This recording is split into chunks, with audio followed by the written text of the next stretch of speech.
We all know the New York Islanders want to re-sign Ilya Sorokin to a contract extension, but what would it cost the Islanders? Plus, a little respect, finally, from the national media. We've got all that and more on today's Locked On Islanders podcast. You're Locked On Islanders, your daily podcast on the New York Islanders. Part of the Locked On Podcast Network, your team every day.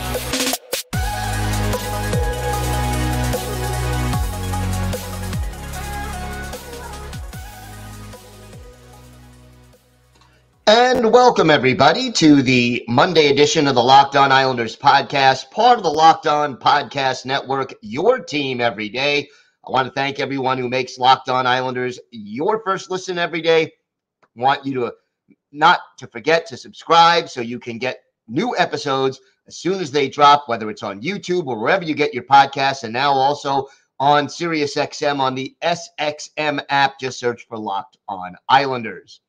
Lots to talk about on today's show, but first, if there's something Islanders related on your mind, if you have a question, a comment, maybe a topic you'd like us to talk about in a future episode, feel free to send us an email. The email address is lockedonislanders@gmail.com. And if you leave your first name and where you're from, we're happy to mention you on the show when we discuss whatever it is that's on your mind. You can also follow the show on Twitter at Locked On Isles, and you can follow me, Gil Martin, on Twitter at Ice Wars, NYR, VSNYI. We'll keep you up to date on all the latest Islanders news, notes, and happenings, from trade rumors, hirings, firings, free agency, the draft, buyouts, you name it. We have it covered for you here on Locked On Islanders. So much talk. July 1st.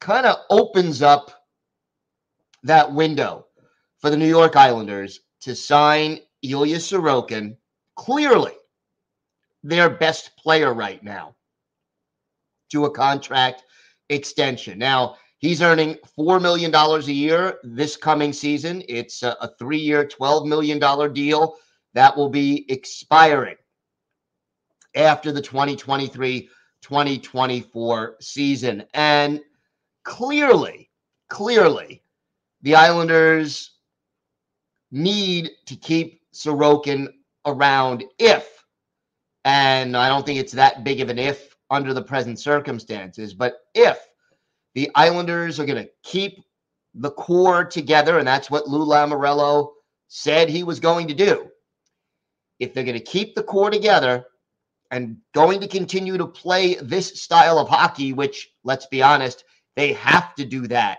if they're going to keep the core together, then the New York Islanders need Ilya Sorokin or, some kind of elite goaltender in order to continue to do that.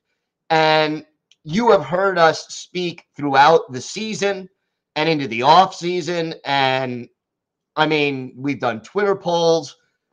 Where would the New York Islanders be if they didn't have an elite goalie like Ilya Sorokin? This team that made the playoffs as the first wild card last year or this past season would probably not have, they probably would have been battling the Columbus Blue Jackets for 7th place in the division, probably would have beaten Columbus based on all the injuries the Jackets had, but this would not be a playoff team without the elite goaltending they get game in and game out from Ilya Sorokin. And here's sort of the issue. We know that the Islanders don't have a lot of cap space right now, but we also know that a little bit of money is going to come off the books after next season. We know Cal Clutterbuck, Matt Martin, their contracts up at the end of the 2023-2024 season. They are then going to be unrestricted free agents. And, that frees up a little bit of cap room. Let's not kid ourselves. other than that, you have Simon Holmstrom going to be a restricted free agent. Oh, yeah, Sebastian Aho, an unrestricted free agent. And the Islanders, we have the big contracts now that'll kick in next year for Bo Horvat and for Matthew Barzal. And again, just not a lot of cap room left. So how do you go about trying to get that puck-moving defenseman, trying to bring back the unrestricted free agents that we've talked about throughout the offseason, guys who, the Islanders have said they want back in Pierre Engvall, Zach Parise, Scott Mayfield, and Semyon Varlamov. You still have to also re-sign Oliver Wahlstrom, although he probably won't cost a lot. But, not a lot of space here to add another big contract in goal. And clearly, Sorokin is going to get somewhere between $8 and $10 million a year. And if I'm Ilya Sorokin, I want 8 years. Now, he's 27, so he'll be 28. If he gets 8 years, that'll bring him to the season when he turns 36. That is sort of right around the time that his prime would be ending, maybe a year or two past it, depending on how his health is, how well he takes care of himself, and whether or not any major injuries end up slowing him down. So clearly we have to take a look at that. But a lot of questions out there for the Islanders as far as trying to figure out what it will cost them. And I think, again, $9 million is roughly the number that I think is going to be in the ballpark. Could go a little higher, could go a little lower. We know Lou Lamoriello likes to be a little conservative with his money if he can. Don't know if he can afford to with Ilya Sorokin. And, you don't have a young goaltender in the system right now who is NHL ready. Varlamov, who said he's willing to come back and be the backup and probably takes less money than what he earned this year to do it, maybe, he's back on a 1 or 2 year deal, or you sign a goalie for $1 million a year, nothing more. Those are still possibilities. But realistically, Connor Hellebuyck also out there right now, not sure, where he's going to end up. Get the feeling he is also going to cost somewhere in that same kind of a, $9 million to $10 million, $8 to $10 million range. And I think if you're the Islanders, you have to sign Sorokin. But what is that going to mean? It means you got to deal away some of the players that you probably would prefer not to get to deal away, whether it's Anders Lee, whether it's Brock Nelson, whether it's J.G. Pageau. Somebody is going to have to be traded or released or bought out in order to clear up that cap space starting in 2024, 2025. But to me, $9 million, give or take $1 million, that's roughly the number we're looking at to re-sign Ilya Sorokin, and what that also means. And again, so much of this is about cap management. You're talking about, if it's, let's say it's $9 million a year, just to be honest here. You're looking at $9.15 million for Barzal, $8.5 million for Horvat, so that's more than $17.5 million. And then let's say it's $9 million, $26.5 million, again, give or take, for three of your, your arguably your three best players. But boy, that is a big chunk of salary cap. Roughly you're talking about, 25 to 30% of your salary cap hit on just 3 players. But I can't see Sorokin sticking around for less than $8 million, probably not for less than $9 million. We have got a lot more to get to on today's show. And, we always talk about how, oh, yeah, the Islanders don't get a lot of respect. Well, they got a little from a national media source. We'll talk about that. A whole lot more still to come on today's Locked On Islanders podcast. Today's episode is brought to you by eBay Motors. For a championship team, it's all about making sure every player is a perfect fit. Well, it's the same when it comes to your vehicle. Every part needs to fit just right. So the next time you need parts and accessories, head to eBay Motors. With eBay Guaranteed Fit, you can be sure every part you need fits right the first time around. Just add your ride to My Garage and look for the green check to know the part will fit or your money back. Because just like in sports, confidence is the name of the game when you shop eBay Motors. And with over 122 million parts to choose from, you'll be back in the game in no time. After all, it's easy to bring home a win when the right parts are guaranteed. So get the right parts, the right fit, and the right prices on ebaymotors.com. Let's ride. eBay Guaranteed Fit available only to U.S. customers. Eligible items only. Exclusions apply. So we always talk about how the Islanders don't get a lot of respect from the national media. And when I say national, I guess I mean the U.S. and Canadian media, because we're talking about, media that covers hockey that's not local.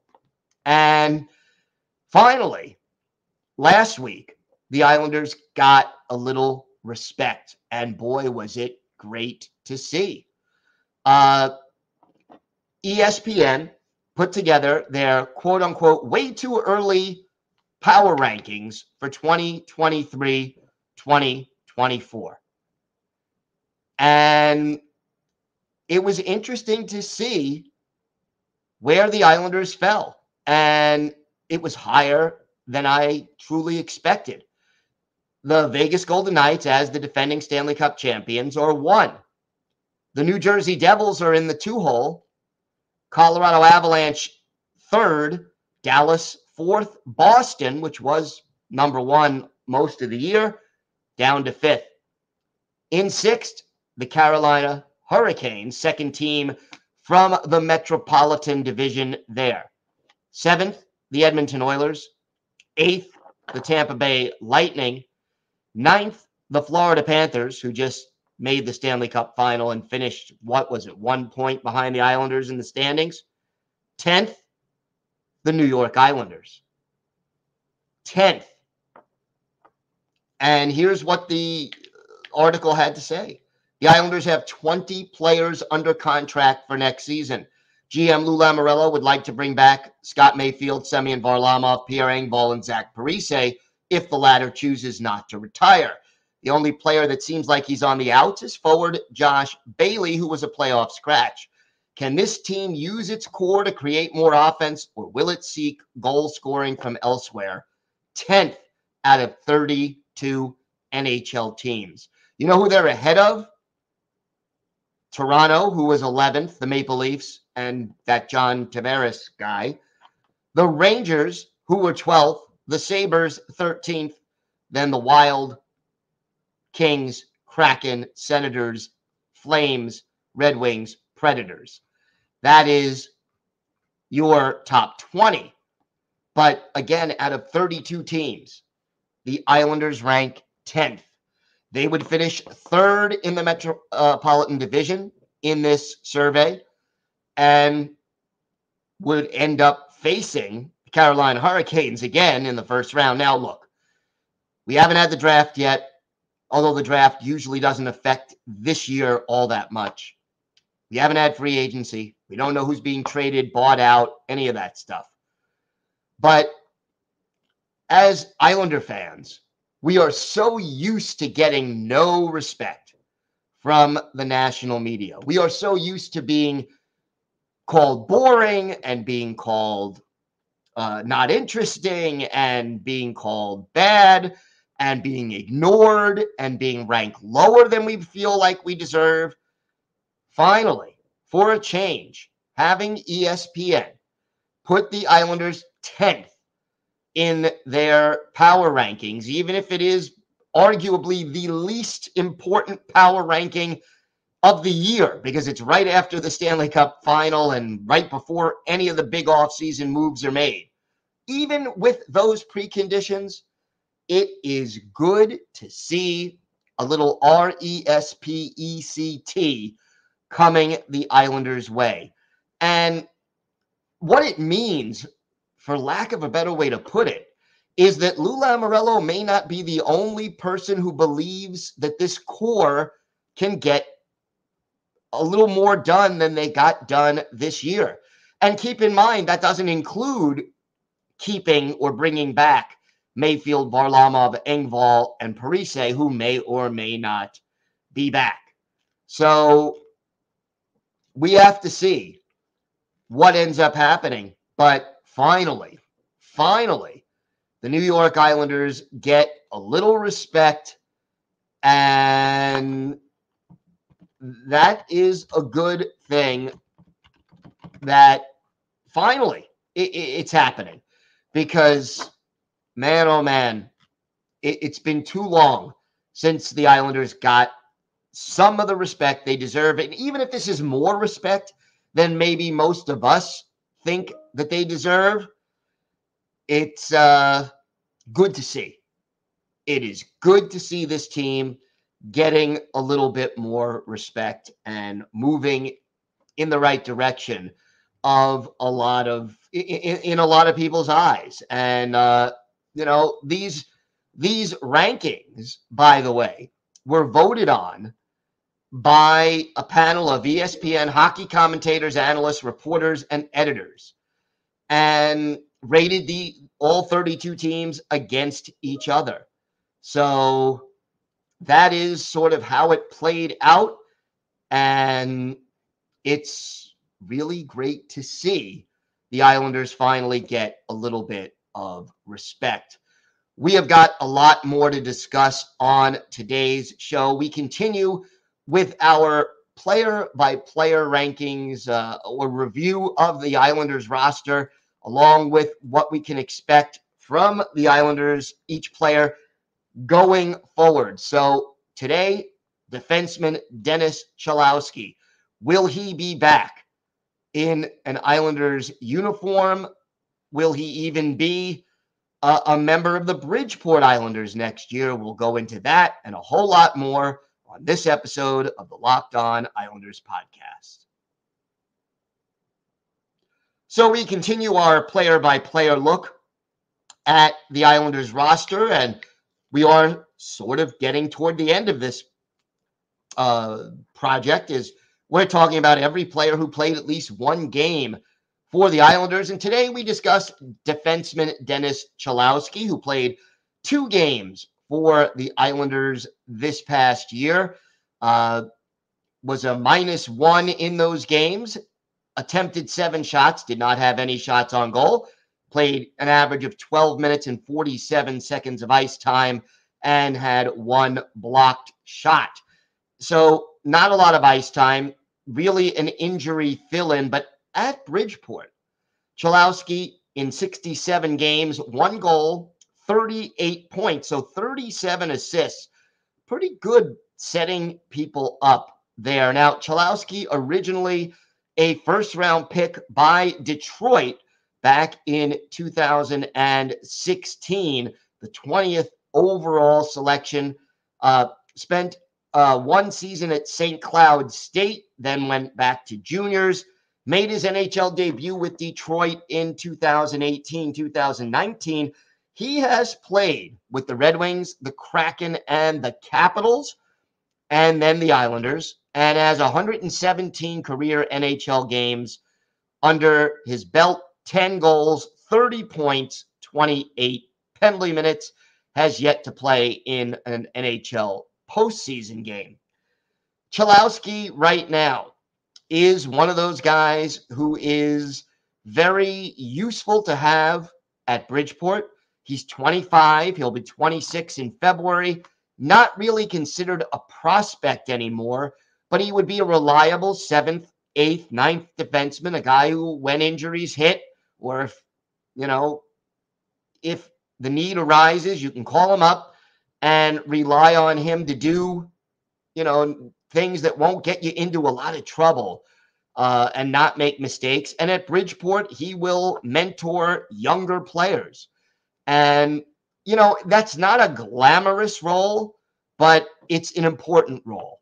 And, the Bridgeport Islanders didn't make the playoffs this year, mostly because of the injuries that the New York Islanders were going through. But having a guy like Dennis Cholowski there is important for this team. And I will say, especially if Mayfield is not back, that Cholowski will get a look in training camp this year if he's still with the team. He is under contract with the Islanders for one more year at $762,500, and that is his salary for 2023, 2024, and then he would be an unrestricted free agent after, a restricted free agent after next offseason. So, for Cholowski, it really is sort of the same old in that he will be probably one of the better defensemen called on to play a lot of minutes at Bridgeport and will fill in for the Islanders when and if the opportunity arises. So stay tuned, but I think we get more of the same. Now, if Cholowski were a right-handed shot, I think he would have a better chance of making the roster, possibly to take the place of Scott Mayfield if the Islanders can't afford to keep Mayfield next year. But otherwise, if that is, because he's a lefty, odds are more likely that he ends up in Bridgeport again and is called up when needed for the New York Islanders. Time now for our Islanders birthday of the day, and we go back in time all the way to the early days of the Islanders. Basically, Saturday was the 72nd birthday of former Islanders defenseman Dave Fortier. Fortier, a native of Sudbury, Ontario, a second-round pick of Toronto back in 1971, played 23 games for the Maple Leafs in 72-73, and then joined the Islanders organization in 74-75, played in 65 games for the Isles that year, 6 goals, 18 points, 79 penalty minutes, was a plus 13. And, pretty tough, pretty big defenseman for that era, 5'11", 190, not big by today's standards, but back then, pretty big. Was in 14 playoff games during that magical 1975 playoff run and had 2 assists there. Was with the Islanders again in 75-76 and then played for the Vancouver Canucks in 76-77 and finished his pro career with the Indianapolis Racers in 77-78 and then in the old Northeastern Hockey League in 78-79 with the Erie Blades. 205 career NHL games, 8 goals, 29 points, 335 penalty minutes, 20 playoff games, all with the Islanders, 2 assists in those. We look at one of Dave Fortier's better games as an Islander, and this one we go back to March 25th, 1975. Islanders battling for a playoff berth late in Al Arbor's second season as coach, and they're hosting the Montreal Canadiens, one of the best teams in the NHL by far. Billy Smith and Ken Dryden, a pair of Hall of Famers, are the goaltenders in this one. And the Islanders took an early 2-0 lead on goals by Dennis Potvin and Billy Harris. But the Canadiens scored 3 straight, including Jacques Lemaire getting the go-ahead goal for Montreal early in the third, and then with 1:05 left in the third period. Our Islanders' birthday of the day, Dave Fortier, ties the game, beating Ken Dryden, his 6th of the year, Dennis Potvin and Billy Harris with the assist. This game, in the era before overtime and shootouts, ended in a 3-3 tie. But when you consider that Montreal, here we are March 25th, so we are 74 games into the season, and Montreal had only lost 13 games up until this point. Big tie for the Islanders and a big game-tying goal for Dave Fortier. So good job there by him. And, you know, if you were an Islander fan in 1974-75, you remember and appreciate what Dave Fortier brought to the table. Obviously, you know, he didn't play into the dynasty years. He's not remembered as a great all-time Islander, but he was an important piece of that big puzzle on that first long playoff run in 1975, that magical comeback run that fans old enough to remember it really do fondly remember it, made the team's fan base expand dramatically. So Dave Fortier is our Islanders' birthday of the day. Thanks again for making Locked On Islanders your first listen today, everydayers. Tomorrow on the show, we look at a player who, you know, shouldn't be forgotten, but kind of is right now, and that's Robin Salo. What kind of season did he have? Does he have a future with the New York Islanders? Plus, we will also talk about what the Islanders should do about their glut at center. We'll talk about all of that on tomorrow's show. Until then, have a great day, everyone. Hopefully everyone had a good Father's Day. Stay safe, and of course, let's go Islanders.